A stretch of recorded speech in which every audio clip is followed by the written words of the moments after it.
बॉलीवुड दिया यादव को लेकर एक बार फिर से हाजिर हूँ गाइस, मैं आप लोगों की कचहरी में। जी हाँ गाइस, इस बार मैं एक ऐसी खूबसूरत अभिनेत्री की कहानी लेकर आया हूँ जिसको सफलता, भव्य जिंदगी सब कुछ मिला, लेकिन स्वास्थ्य नहीं मिला, लेकिन प्यार नहीं मिला, लेकिन अच्छी जिंदगी खुशियों भरी नहीं मिली। जब मैं कह रहा हूँ कि भव्य जिंदगी मिली, खुशियों भरी जिंदगी कैसे नहीं मिली, ये जानने के लिए गाइस आप मेरे साथ बने रहें वीडियो के अंत तक। सत श्री अकाल, नमस्कार, आदाब। हाँ जी, कैसे हो? चढ़ती कला में हो? चढ़ती कला में रहिए ताकि हम लोग जिंदगी को, कामयाबियों को छू सकें। तो गाइस वीडियो करते हैं शुरू।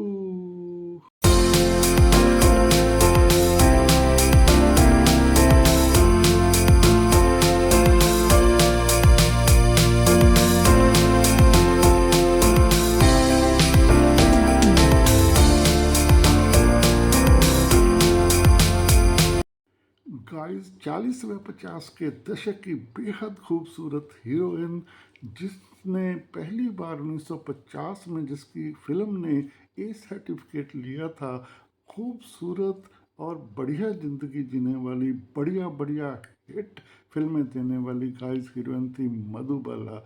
जी हाँ गाइस, लेकिन 36 साल की उम्र तक ही वो अपना जीवन जी पाई, क्योंकि उसको एक दिल की भयंकर बीमारी थी। गाइस 14 फरवरी 1933, जी हाँ 14 फरवरी 1933 को दिल्ली में एक मुस्लिम परिवार में पैदा हुई थी मधुबाला।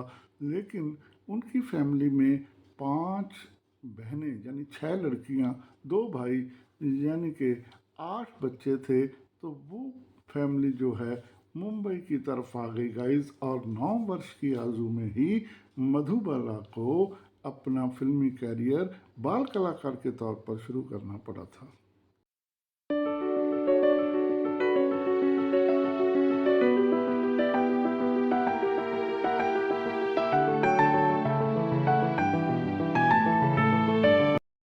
लेकिन गाइस इतनी खूबसूरत बाला, इतनी खूबसूरत लड़की, इतनी खूबसूरत अभिनेत्री के अंतिम 9 वर्ष अकेले बीते, अकेले तन्हा बीते। बेशक उसने उस दौरान कुछ फिल्मों में काम भी किया और निर्देशित निर्देशन भी किया, लेकिन गाइस वो तन्हा ही रही। शादीशुदा होने के बावजूद उसे अकेली को एक बंगले में रहना पड़ा और उसकी देखभाल एक नर्स को करनी पड़ी। क्या था ये कहानी, क्या था ये किस्सा, ये जानने के लिए आप बने रहें वीडियो के साथ अंत तक।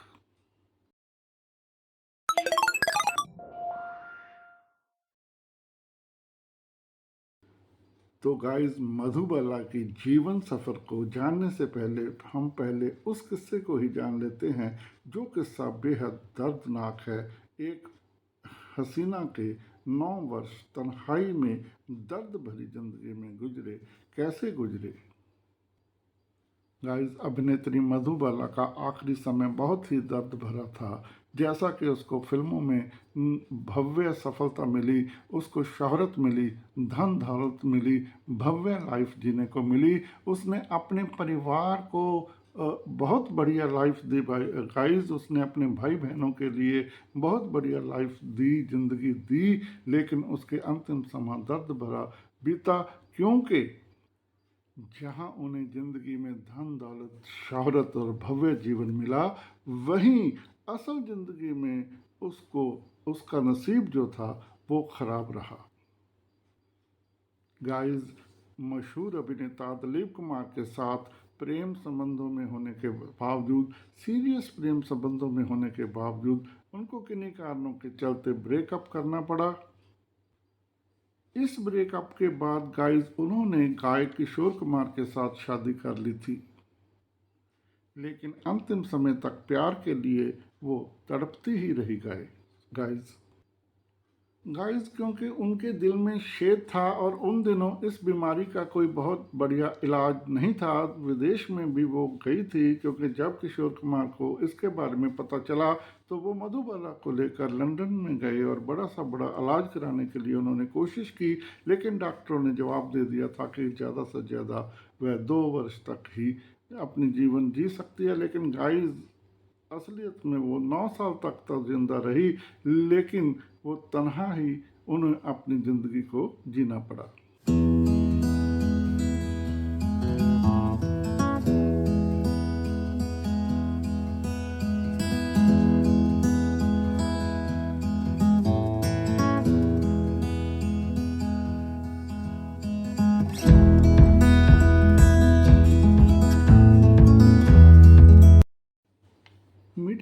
मीडिया रिपोर्ट्स की गाइस अगर हम बात माने तो जब किशोर कुमार जी को इस बीमारी के बारे में पता चला तो उन्होंने धीरे धीरे मधुबाला से दूरी बनाना शुरू कर दी।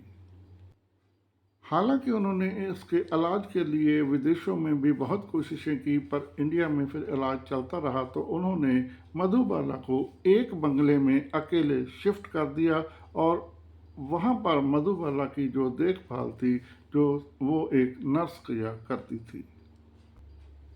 गाइस, मीडिया रिपोर्टों को अगर दरकिनार करें और मैंने जो गहराई से इसकी जांच की तो मुझे ये पता चला है कि किशोर कुमार जी उन दिनों बतौर निर्माता, बतौर एक्टर, बतौर गायक इतने मशरूफ थे कि उनके पास मधुबाला के लिए समय नहीं था। वो महीने में सिर्फ एक बार ही मधुबाला को मिलने आते थे, लेकिन उन्होंने उसके इलाज के लिए अलग से बंगला, नर्स और डॉक्टरों को सब कुछ कह रखा था।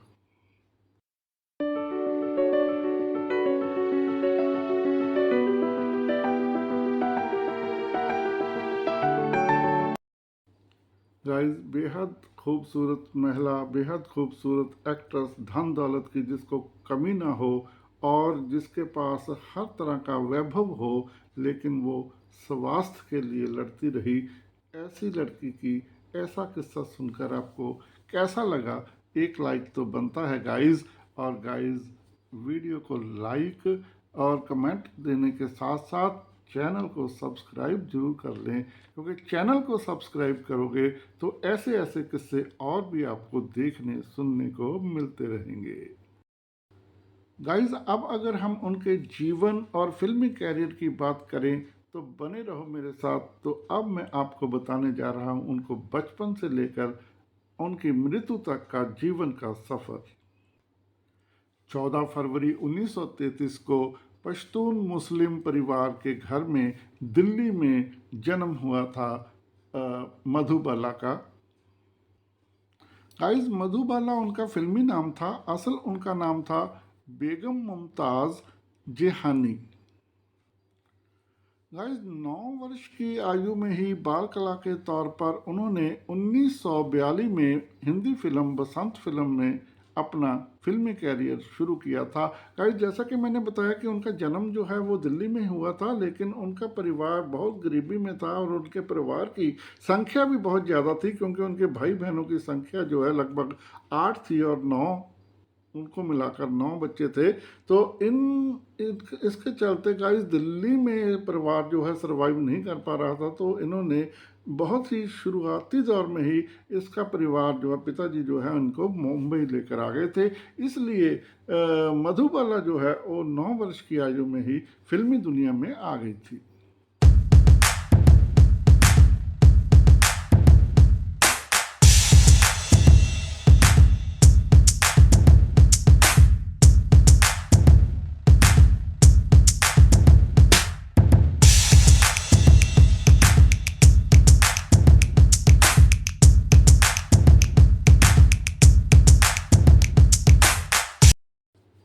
गाइस, मधुबाला के पिताजी का नाम अताउल्ला खान था। जैसे मैंने पहले बताया कि उनके 2 भाई, 5 बहनें थी। और गाइस, बतौर हीरोइन जो है उन्होंने 14 वर्ष की आयु में ही जो है 1947 में नीलकमल, जी हाँ, हिंदी फिल्म नीलकमल में वो बतौर हीरोइन जो है उन्होंने 14 वर्ष की आयु में ही काम करना शुरू कर दिया था। उनकी फ़िल्मों की बात करने से पहले अगर हम बात करें कि उसने किन किन हीरोज़ के साथ काम किया गाइस, तो उस समय के बड़े बड़े हीरोइन के साथ उसने काम किया। जी हाँ, अशोक कुमार जी के साथ काम किया, गुरुदत्त जी के साथ काम किया, दिलीप कुमार जी के साथ काम किया, किशोर कुमार जी के साथ काम किया, राजकुमार, सुनील दत्त, रहमान, शम्मी कपूर और देवानंद जी के साथ भी उसने काम किया था गाइस। गाइस, मधुबाला जी की फिल्मों की बात करने से पहले मैं उनका एक किस्सा और शेयर करना चाहता हूं, जो उनके प्यार प्रसंग का किस्सा था। तो गाइस, इस किस्से को जानने से पहले ही वीडियो को लाइक कर लें, क्योंकि ये अनसुने किस्से जो है वो लेकर आ रहा हूं मैं बॉलीवुड यादों की लड़ी में। गाइस, पहली फिल्म ही 14 वर्ष की आयु में जो उन्होंने की थी, तराना। तराना फिल्म में हीरो जो थे वो दिलीप कुमार थे, और पहली फिल्म में ही मधुबाला और दिलीप कुमार जो है प्रेम प्रसंग में चले गए, और धीरे धीरे ये जो है रिश्ता प्रगाढ़ होता गया, गाढ़ा होता गया, और वो दोनों जो है शादी करने के लिए एक दूसरे के साथ उन्होंने वादे कर लिए और शादी करना चाहते थे। लेकिन गाइस, मधुबाला जी के पिताजी अताउल्ला खान, क्योंकि मधुबाला उनके परिवार की ही जो है ज़्यादा इनकम वाली और परिवार को चलाने वाली लड़की थी, तो मेरा ख्याल है कि अताउल्ला खान, यही कहा जा रहा है कि अताउल्ला खान जो है इस शादी के खिलाफ थे। इस शादी के खिलाफ होने के कारण ही ये शादी जो है नहीं हो सकी, और मधुबाला जी ने जो है शादी अपने पिता के कहने पर नहीं की। तो कारण तो गाइस यही लगता है मुझे, तो ये जो है प्रेम प्रसंग जो है वो टूट गया।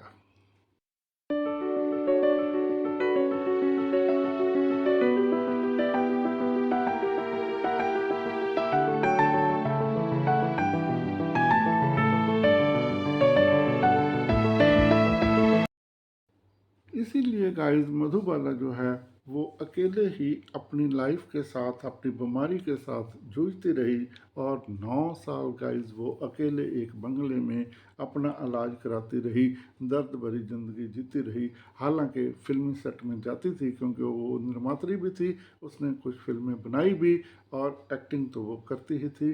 पर हालात जब उसके बिगड़ने लगे, तब वो काम नहीं किया उसने, सिर्फ निर्देशित करना चाहा था, निर्देशित भी नहीं कर पाई गाइस, और 36 वर्ष की आयु में वो 23 फरवरी 1969 में दिल का दौरा पड़ने से उसकी मौत हो गई। तो गाइस, अब अगर हम बात करें उनकी फिल्मों की, तो बॉम्बे टॉकीज की फिल्म महल, जो कि एक सस्पेंस मूवी थी, उस फिल्म से ही उनका जो है फिल्मी कैरियर ऊंचाइयों पर गया। आप लोगों को याद होगा, हिंदी फिल्म महल अशोक कुमार के साथ थी उनकी, आएगा आएगा आने वाला। ये इस गीत से लता मंगेशकर की भी बहुत चढ़ाई हुई थी। गाइस, महल फिल्म के हिट हो जाने के बाद फिर उसकी जो फिल्में आई उनमें थी दुलारी, तराना, बादल, बेकसूर आदि फिल्में लगातार ही उस दौरान उनकी आई और ज़बरदस्त हिट हुई। गाइस, क्या आपको पता है कि 1960 में उनकी एक फिल्म आई थी हंसते आंसू? जी हाँ, हंसते आंसू फिल्म बॉलीवुड की पहली फिल्म है जिसको जो है अपने बोर्ड ने ए सर्टिफिकेट दिया था। सेंसर बोर्ड को ये फिल्म थोड़ी सी बोल्ड लगी थी, तो सेंसर बोर्ड ने ए सर्टिफिकेट दिया था। उनकी अन्य फिल्मों की बात करें तो श्री फरहाद, राजहट, कल हमारा है, अमर, हावड़ा ब्रिज। गाइस, क्या आपको याद है हावड़ा ब्रिज का वो गीत, आइए मेहरबान, आइए मेहरबान गाना जो है वो आज भी लोगों के जहन में है, और इस गाने पर उसने जो नृत्य पेश किया था उसकी बहुत वाहवाही हुई थी। गाइस, मुगले आजम फिल्म उसकी 10 वर्ष लंबी चली थी, 10 वर्ष में मुकम्मल हुई थी, और आखिरी वर्षों में वो उसकी तबीयत बिगड़ने लगी थी, उसकी नाक में और कानों से खून आने लग गया था। और ये उन्होंने अपनी जो दिल के छेद वाली बीमारी थी गाइस, वैसे बॉलीवुड से छुपा कर रखी हुई थी, लेकिन जब हालात ज़्यादा बिगड़ने लगे तब जाकर उन्होंने जो है इंग्लैंड में जाकर अपने चेकअप कराया, तब पता चला था कि उनके दिल में जो है छेद है। गाइस जैसे कि उनकी मृत्यु तो 23 फरवरी 1969 में यानी 1969 में हो गई थी 36 वर्ष की आयु में, लेकिन उनकी आखिरी फिल्म जो है वो जवाला थी और वो 1971 में थिएटर में आई थी यानी कि 1971 में। गाइस एक लाइक सब्सक्राइब बनता है वो ज़रूर कीजिए। और मैं आपसे इसकी अगर बात करूं गाइस कि ये सच है गाइस कि कभी किसी को मुकम्मल जहान नहीं मिलता। आपने ये गीत सुना होगा, लेकिन ये बिल्कुल हकीकत है, ये बिल्कुल सच है। ये अन्य लोगों के नहीं अपने ऊपर भी लागू कर कर देखो तो कभी भी हमें भी मुकम्मल जहां नहीं मिलता।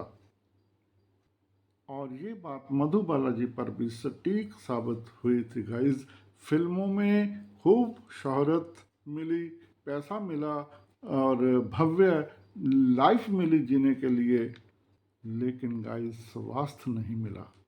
छोटी उम्र में ही उनको दिल की ऐसी बीमारी लगी जो नामुराद बीमारी कभी ठीक ही नहीं हुई। सच्ची मोहब्बत नहीं मिली गाइस। और ना ही उनकी जो मैरिज लाइफ है वो भी कोई बहुत खूबसूरत या बढ़िया रही, क्योंकि मैरिज लाइफ के बाद भी उनको अकेले और तन्हा ही रहना पड़ा। और अगर मैं ये कहूँ कि उनकी शादीशुदा ज़िंदगी रंगीन ना होकर ब्लैक एंड वाइट होकर रह गई थी तो ये भी एक बहुत सच है। एक पिता द्वारा अपनी कुमाऊ बेटी का इतनी जल्दी विवाह ना करने का जो उनका जो मन था, यही कारण था कि उनका जो है प्रेम भी वो परवान नहीं चढ़ पाया, तो उनका दिलीप कुमार के साथ शादी नहीं हो पाई, ये अरमान भी उनका पूरा नहीं हुआ। तो गाइस कैसी लगी ये वीडियो बताना, कैसी लगी जानकारी। ऐसे ही जानकारी लेकर मैं आता रहूँगा आपके पास। पुराने नए एक्टर एक्ट्रेस की ज़िंदगी की अनसुनी अनछुए पहलुओं की जानकारी लेकर आता रहूँगा और इससे भी बहुत सारे कोई और किस्से भी लेकर आऊँगा गाइस। इसलिए चैनल को सब्सक्राइब कर लीजिए। सब्सक्राइब करने का कोई मूल्य नहीं लगता, लेकिन जब आप सब्सक्राइब कर लेंगे और बेल आइकन को दबा लोगे तो मेरी हर आने वाली वीडियो की नोटिफिकेशन आपको मिल जाएगी गाइस, और वो ढूंढनी नहीं पड़ेगी। तो चलिए इस वीडियो को यहीं करते हैं समाप्त। आपसे लेते हैं इजाज़त और नए नए किस्से लेकर फिर होंगे हाजिर। तो अब करते हैं विदा। Bye bye. चढ़ती कला में रहना गाइस। चढ़ती कला में रहोगे तो हमेशा तरक्की करते रहोगे। तो बाय बाय। मिलते हैं अगली वीडियो में जल्द ही।